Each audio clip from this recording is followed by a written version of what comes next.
한 달 전쯤 설교였던 것 같은데요. 제가 Thinking 101이라고 하는 책을 소개해드린 적이 있습니다.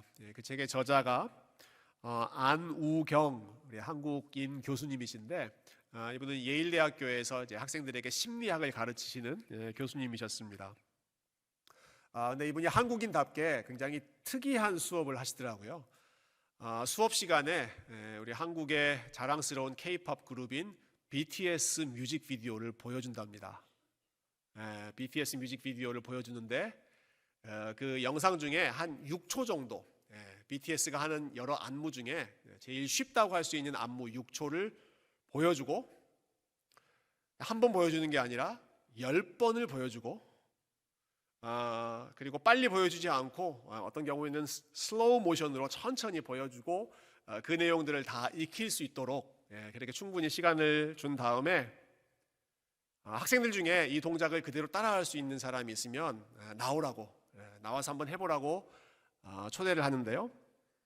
그러면 어떤 장면이 나오는가 비디오를 통해서 확인해 보도록 하겠습니다.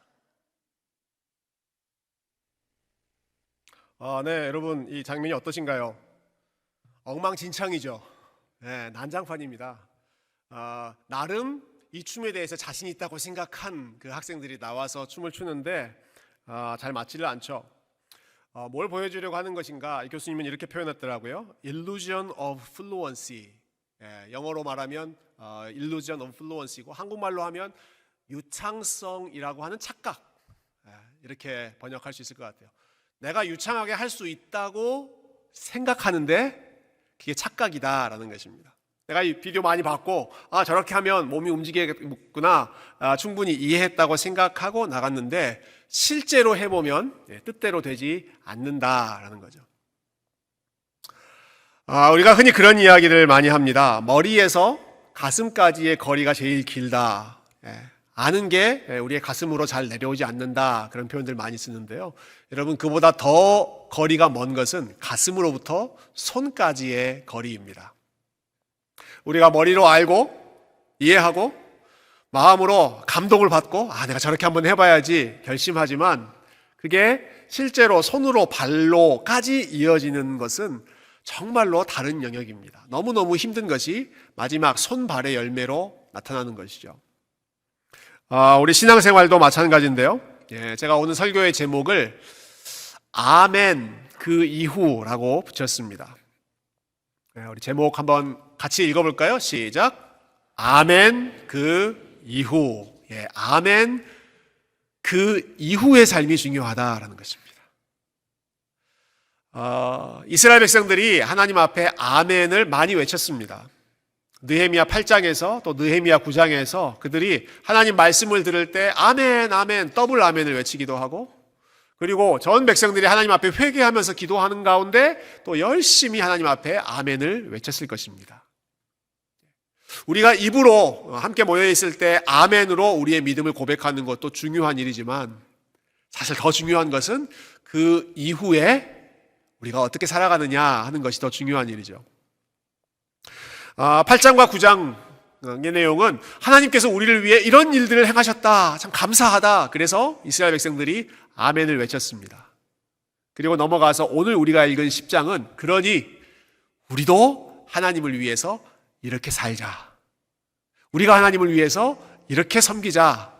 우리가 해야 할 의무와 책임을 가르치고 있는 내용 그리고 이스라엘 백성들이 다짐했던 내용이 오늘 본문의 스토리입니다. 사실은 굉장히 힘든 그런 내용이라고 할 수 있는데요. 이해하는 게 힘들어서가 아니라 오늘 본문의 내용들은 우리의 삶의 중요한 부분들을 아주 구체적으로 직접적으로 다루고 있기 때문에 그리고 거기에 대한 결단과 헌신을 요구하기 때문에 듣기는 쉬울 수 있지만 이해하기는 쉬울 수 있지만 우리의 행동으로 옮기는 것은 참 어려운 그런 내용일 수 있는데요. 여러분 그러나 우리에게 무엇보다 유익한 내용이기 때문에 저는 이 말씀을 함께 나누고 우리 하나님이 원하시는 삶을 같이 기억하는 가운데 우리가 오늘도 함께 찬양으로 고백했지만 거룩한 삶, 두려움 없는 삶을 위해서 함께 믿음을 훈련하는 그러한 시간 되기를 소망하고 기대합니다. 자, 이스라엘 백성들이 하나님께 큰 은혜를 받은 다음에 하나님께 열심히 찬양하고 아멘을 외친 다음에 그들이 세 가지 결단을 합니다. 30절 말씀을 우리 첫 번째로 읽어보도록 하겠습니다. 30절 같이 읽을까요? 시작. 우리의 딸들을 이 땅 백성에게 주지 아니하고 우리의 아들들을 위하여 그들의 딸들을 데려오지 아니하며. 첫 번째로 했던 결단은요, 결혼 또 가정에 대한 내용입니다. 지금 이 말을 하고 있는 사람들은 부모님들의 위치에 있는 사람들인데요, 우리의 딸들 또 우리의 아들들을 이 땅에 있는 아들, 딸들과 결혼시키지 않겠다라는 것입니다.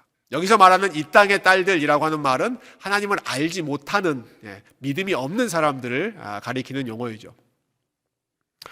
자기 자녀의 배우자를 선택할 때 믿음 없는 사람들 중에서 찾지 않고 하나님을 함께 섬기는 믿음의 사람들 중에 자기의 며느리건 사위이건 찾겠다라는 것입니다. 즉, 이 결혼이라고 하는 그리고 가정을 이루는 이 일에 같은 믿음을 가지고 하나님을 섬기는 사람들이 만날 수 있도록 그것을 위해서 노력하겠다라는 헌신이죠.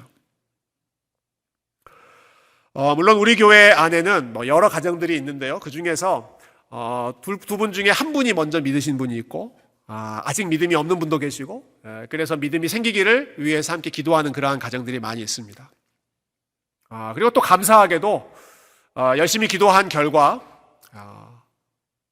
남편 때문에 아내가 나중에 믿기도 하고, 그리고 아내 때문에 남편이 시간이 지난 후에 믿음을 함께 고백하는 그러한 열매가 맺히기도 합니다. 참 감사한 일이죠. 사실 오늘 설교에 아주 좋은 예화가 오늘 기도하셨던 우리 정주호 장로님이신데, 우리 장로님은 결혼하기 전에는 신앙이 없는 분이셨지만 믿음이 있는 아내를 만나고, 그리고 우리 교회에서 함께 신앙생활을 하시는 가운데 믿음을 고백하고 직분자가 되고 온 교회를 위해서 기도하는 그런 또 하나님의 사람으로 하나님께서 세워주셨습니다. 너무너무 아름다운 열매이죠. 너무 귀한 열매입니다. 굉장히 특별한 은혜입니다. 흔히 일어날 수 있는 케이스가 아니라 아주 예외적인 케이스라고 할 수 있고요. 그리고 그 시간이 될 때까지 얼마나 많은 기도와 또 인내와 섬김이 필요한가, 아마 이 사실을 경험하신 분들이 많이 계실 거라고 생각합니다. 그렇기 때문에 하나님께서 원하시는 오리지널 모습, 모델이 되는 모습은 믿음을 가진 남자와 여자가 함께 만나서 하나님을 열심히 섬길 수 있도록. 여러분, 믿지 않는 세상에 맞서서 우리 믿음 지키는 것도 힘든데, 가정에서 가장 많은 시간을 보내는 가정 안에서 믿음 때문에 마음이 나뉘어져 있다라고 하면 이게 얼마나 참 힘든 그러한 과제가 되겠습니까? 그래서 하나님께서 아예 믿음이 있는 사람들이 함께 모여서 하나님이 기뻐하시는 일을 처음부터 열심히 감당해라, 열심히 기쁜 마음으로 믿음의 가정을 이루라 말씀하시는 거죠. 그리고 오늘 본문에서 이스라엘 백성들이 이 일에 헌신하겠다고 다짐합니다. 하나님, 내 아들의 배우자와 내 딸의 배우자를 다른 곳에서 찾지 않고 믿음 안에서 믿는 사람들 중에서 찾겠습니다. 이 결단이죠. 이렇게 질문하신 분이 계실지 모르겠어요. 특별히 우리 장성한 자녀를 두신 부모님들 같은 경우는, 목사님, 나도 그렇게 하고 싶습니다. 나도 우리 자녀가 믿는 사람 만났으면 좋겠습니다.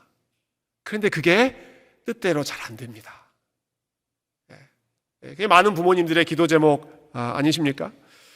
본인이 싫다고 하는 것을, 본인이 다른 사람을 만나겠다고 하는 것을 자식 이기는 부모 어디 있습니까? 내가 어떻게 그것을 뒤집어 엎을 수 있겠습니까?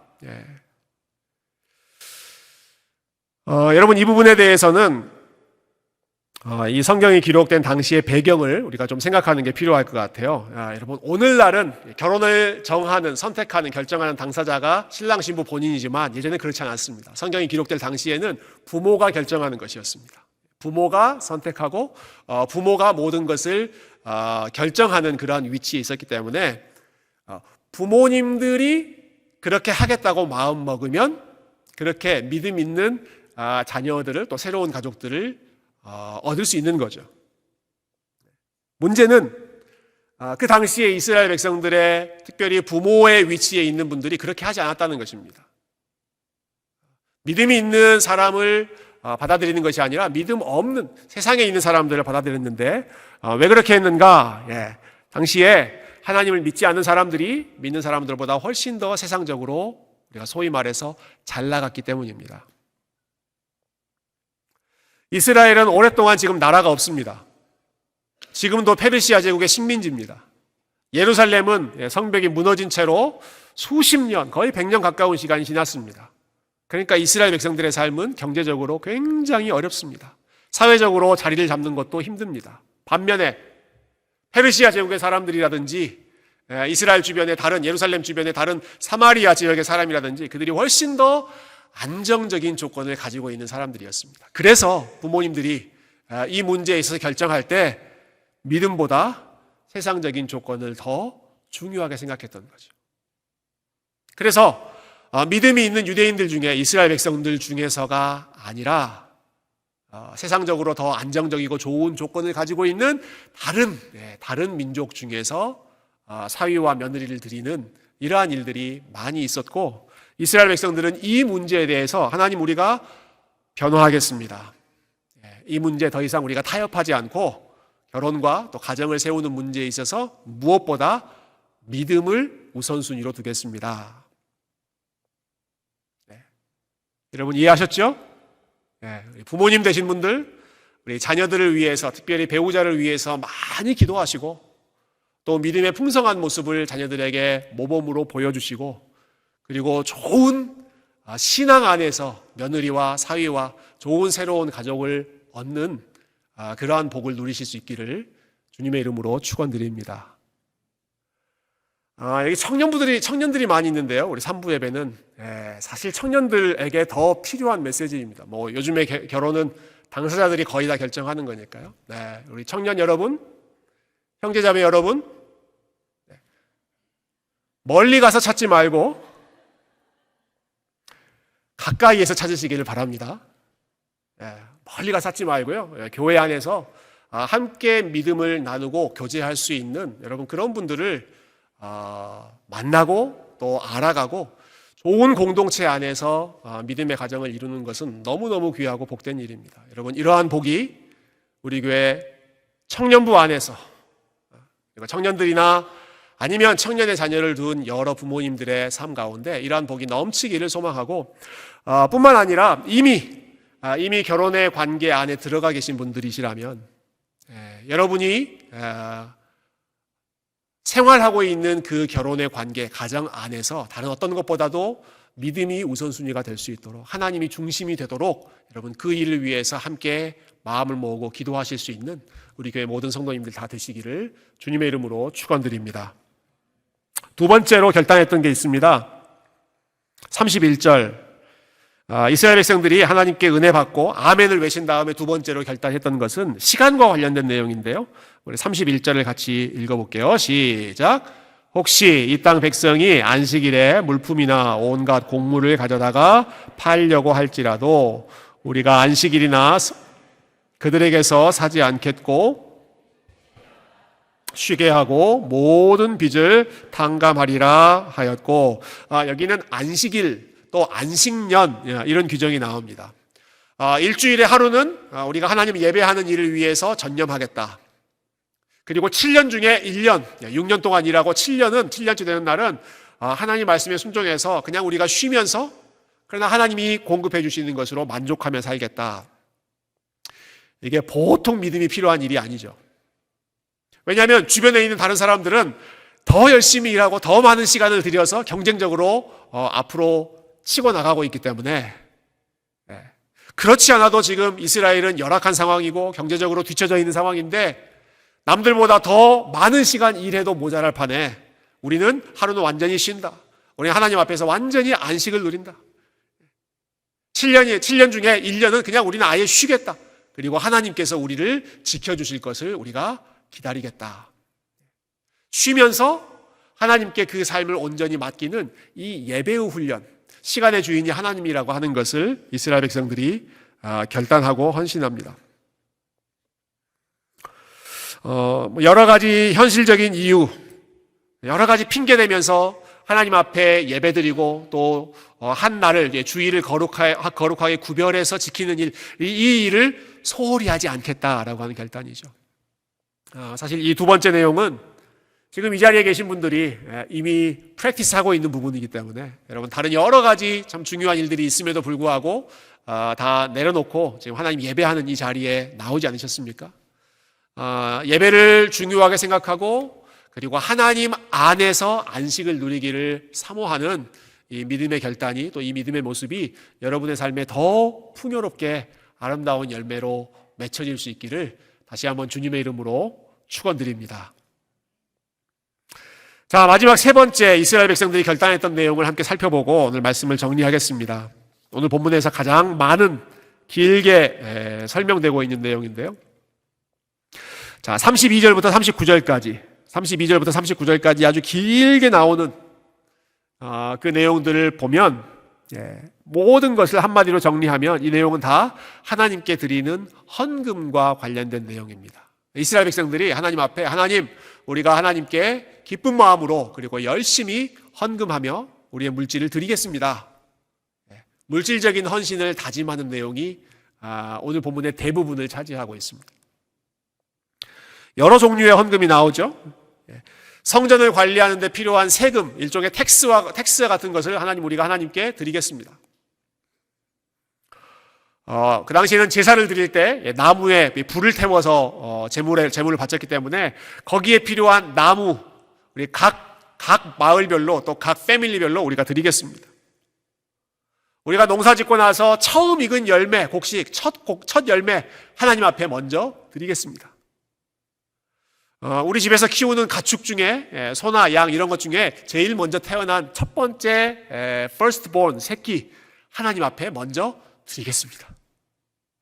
또 주님을 위해서 헌신하고 있는 여러 사람들을 위해서 11조를 드리고, 자기 땅이 없고 생활의 터전이 없는, 기반 없는 사람들을 위해서 11조를 함께 모으고 그들에게 드리겠습니다. 그리고 그것을 받는 사람도 하나님 앞에 감사하는 마음으로 또 11조를 드리겠습니다. 계속해서 헌금의 종류들과 목록들이 나옵니다. 여러분, 헌금이라고 하는 주제는 교회 안에서 참 민감한 주제이고요. 또 서로 잘 다루지 않으려고 하는 부담스러운 이슈입니다. 특히 좀 이렇게 잘못된 이유 중에 하나는 헌금에 대한 워낙 참 수준 이하의 잘못된 가르침들이 많았기 때문입니다. 예를 들어 이런 가르침도 있었습니다. 여러분 잘 아시는 것처럼 11조, 타이딩, 11조라고 하는 것은 내 수입의 10분의 1을 하나님 앞에 감사하는 마음으로 드리는 거잖아요. 한때 유행했던 그 설교 중에 믿음의 11조를 드려라, 이런 설교가 있었습니다. 믿음으로 11조의 씨앗을 심어라. seed money를 심는 것처럼 seed of faith라는 표현을 미국 목사님들이 많이 썼는데, 믿음으로 11조의 씨앗을 심어라. 이게 무슨 말이냐면 당신이 기대하고 원하는 그 인컴의 11조를 먼저 드리면 하나님께서 갚아주신다. 아멘이세요? 내가 뭐 1년에 수입이 5만 불인데, 그러면 5천 불을 그 11조로 드릴 거 아니에요? 근데 내 수입이 50만 불이 되기를 원한다. 그러면 50만 불에 5만 불을 일단 어떻게든 땡겨서 한국에서 뭐 영끌 이런 말 나왔는데 다 끌어 모아서 하나님 앞에 먼저 드리면 하나님께서 나머지 45만 불을 채워주실 것이다.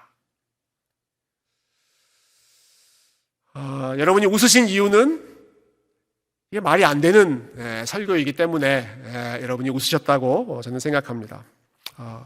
일종의 사행심을 조장하는 그런 종류로 헌금을 유도하는 그런 설교들도 있었습니다. 수준 이하의 설교입니다. 성경에 그런 내용들은 나오지 않습니다. 그런데 문제는 이러한 수준 이하의 설교 때문에 아예 반대쪽에서는 헌금에 대한 언급, 헌금에 대한 설교 자체를 안 하는 것을 미덕으로 여기는 분위기가 생겼습니다. 그런 것을 또 좋은 신앙으로 생각하는 경향이 퍼지기도 했습니다. 우리 목사님은 헌금에 대한 설교를 안 해. 우리 목사님은 헌금에 대한 부담을 안 주고 헌금에 대한 강조를 안 해. 그래서 우리 목사님 너무 좋아. 여러분, 그런 목사는 좋은 목사일까요? 그런 목사는 좋은 목사인 것 같지만 사실은 책임을 다하지 않는 목사입니다. 왜냐하면 성경에는 너무나도 많이 하나님께 드리는 헌금과 관련된 내용들이 많이 있고, 특별히 우리의 돈과 관련된 가르침이 너무너무 많이 있기 때문에 사람을 두려워하고 사람들의 시선을 의식하면 이런 내용 다루기가 사실은 쉽지 않죠. 그러나 복음 안에서 자유한 마음으로 우리는 이 문제에 대해서 같이 공부하고 또 배우고 함께 훈련할 필요가 있습니다. 여러분, 신약 성경의 어떤 본문을 읽더라도 성도들에게 주어진 재정적인 헌신이 가볍지 않습니다. 어떤 사람들은 이렇게 설명하기도 해요. 구약 시대야 어린 아이의 단계니까 11조도 있고 여러 가지 있지만 우리가 이제는 복음 안에서 예수님 안에서 완벽하게 free, 자유롭게 됐는데 우리는 더 이상 이런 거에 매여 있지 않다. 유튜브에 11조 헌금과 관련된 내용들 여러분 들어보시면 이런 내용이 정말로 좋아요를 많이 얻는 그러한 컨텐츠입니다. 그런데 여러분, 신약 성경을 읽어보십시오. 예수님께서 돈에 대해서, 물질에 대해서 가르치신 그 내용을 보십시오. 10분의 1 정도가 아닙니다. 예수님의 관심은. 예수님을 만난 사람들은 사실은 더 헌신합니다. 삭개오는 절반을 드리겠다고 하고, 부자 청년에게는 네가 다 나누어주고 나를 따라라. 그렇게 아주 레디컬한 헌신을 예수님 말씀하지 않습니까? 아주 중요하게 이 문제를 다루셨는데, 그러나 왜 우리는 이 문제를 언급하지 않으려고 하는가? 그 이유는 특별히 자본주의 사회에서 이 돈이라고 하는 것이 어떤 방식으로든 우리를 컨트롤하고 있기 때문에 그렇습니다. 제가 오늘 설교를 준비하면서 도움을 많이 받았던 책이, 아주 작은 책이 하나 있는데요. 기독교 영성가인 헨리 나우엔이라고 하는 분이 이 주제를 가지고 책을 쓰셨더라고요. 돈의 속성에 대해서 아주 깊이 성찰을 하셨는데, 이분은 이제 미국에서 활동하신 분이니까 미국 문화를 이야기하면서 사람들이 이야기하지 않는 세 가지 주제가 있다. Don't talk about religion. 종교에 대해서 이야기하지 않는다. Don't talk about sex. 성에 대해서. 내가 누구를 만나고 누구와 관계를 맺는지에 대해서 이야기하지 않는다. 왜냐하면 그 두 가지 다 religion 그리고 성, 이 모든 것들이 다 private한 개인적인 영역이라고 생각하기 때문이죠. 그런데 그보다 더 말하기를 꺼려하는 부분은 Don't talk about money. 돈에 대해서 사람들은 이야기하지 않는다. 얼마를 버는지 물어보지 않고 얼마를 쓰는지, 얼마가 필요한지 이러한 언급 자체를 하지 않으려고 한다라는 것입니다. 왜 그런가? 이분의 설명입니다. 돈이라고 하는 것은 우리의 마음에 가장 큰 안정감을 주는 시큐리티이기 때문에, 돈이라는 것은 우리 마음에 가장 큰 안정감을 주는 것이고, most intimate thing, 가장 나에게 친밀함을 주는 것이기 때문에 거기에 대해서 누가 건드리거나 거기에 대해서 언급을 하는 것이 가장 깊은 곳을 침해당하는 것과 같은 불편함을 느끼게 된다라는 거죠.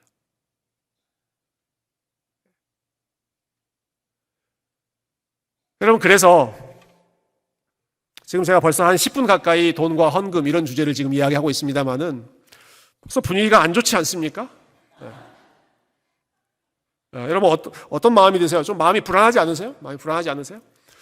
저 목사가 오늘 이 이야기를 하면서 결국은 어떻게든 내 돈을 어떻게든 헌금하라고 할 텐데 내 마음을 잘 지켜야겠다. 혹시 이렇게 방어하면서 듣지 않으세요? 돈에 대해서 언급하는 것은 가장 인티밋한, 내밀한 부분을 건드리는 거기 때문에 모두가 부담스러워한다는, 교회만이 아니라 밖에서도 이 문제는 아주 프라이빗한 것으로 생각하죠. 그런데 이스라엘 백성들이 지금 그들의 상황이 열악하고 어려운 상황임에도 불구하고 하나님, 우리가 주님께 기쁜 마음으로 우리에게 주신 것들 많은 것을 드리겠습니다 헌신하는 것입니다. 넉넉해서 드리는 것이 아니라 기쁘고 감사한 마음으로 드리죠. 왜 그랬는가? 이들이 이 물질에 대한 하나님의 뜻을 그들이 다시 이해하고 회복했기 때문입니다. 이 돈이라고 하는 것이 나의 프라이빗한 소유물이 아니라 하나님께서 하나님 나라를 위해서 나에게 맡겨 놓으신 선물이고 은사이다. 이 사람들이 이것을 믿음으로 고백하기 시작했습니다. 내가 잘 관리해서 나 혼자 인티밋하게 사용해야 되는 것이 아니라 이것은 하나님의 나라를 위해서 함께 우리가 사용해야 된다. 그리고 또 한 가지, 돈을 하나님 앞에 드리고 우리가 오늘도 주일헌금도 하고 11조를 드리신 분들도 계실 텐데 하나님 앞에 물질적으로 헌신한다라는 것은 돈이 나의 시큐리티가 아니라 하나님이 나의 시큐리티입니다. 이것을 정기적으로 우리가 고백하고 훈련하는 믿음의 훈련입니다. 이스라엘 백성들이 지금 그것을 하고 있죠. 그것을 하고 있습니다.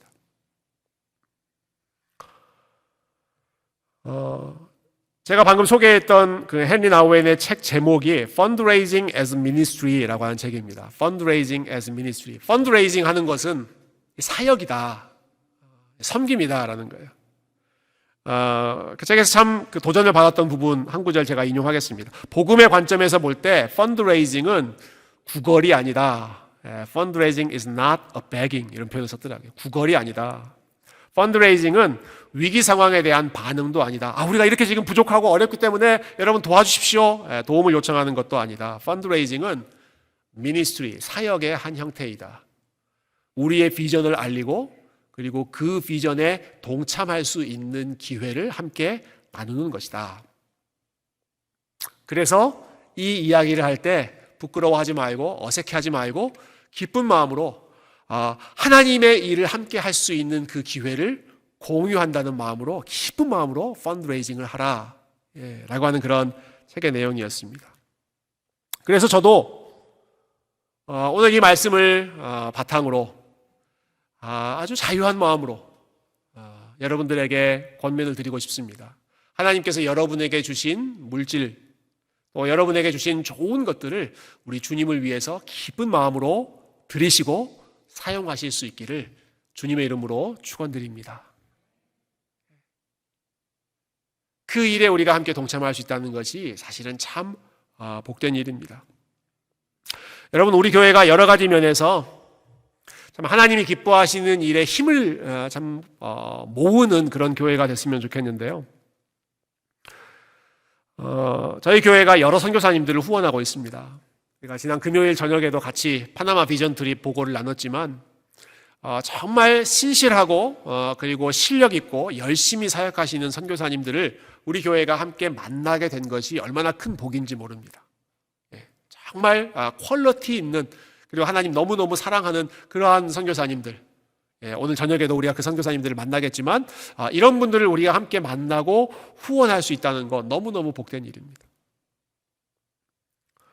감사하게도 너무너무 참 자랑스러운 일입니다. 우리 교회 청년들 중에 우리 교회 광고를 듣고 또 느헤미야 설교를 들으면서 내 삶을 하나님이 기뻐하시는 일에 장기 선교사로 내 삶을 선교사로 헌신하겠습니다.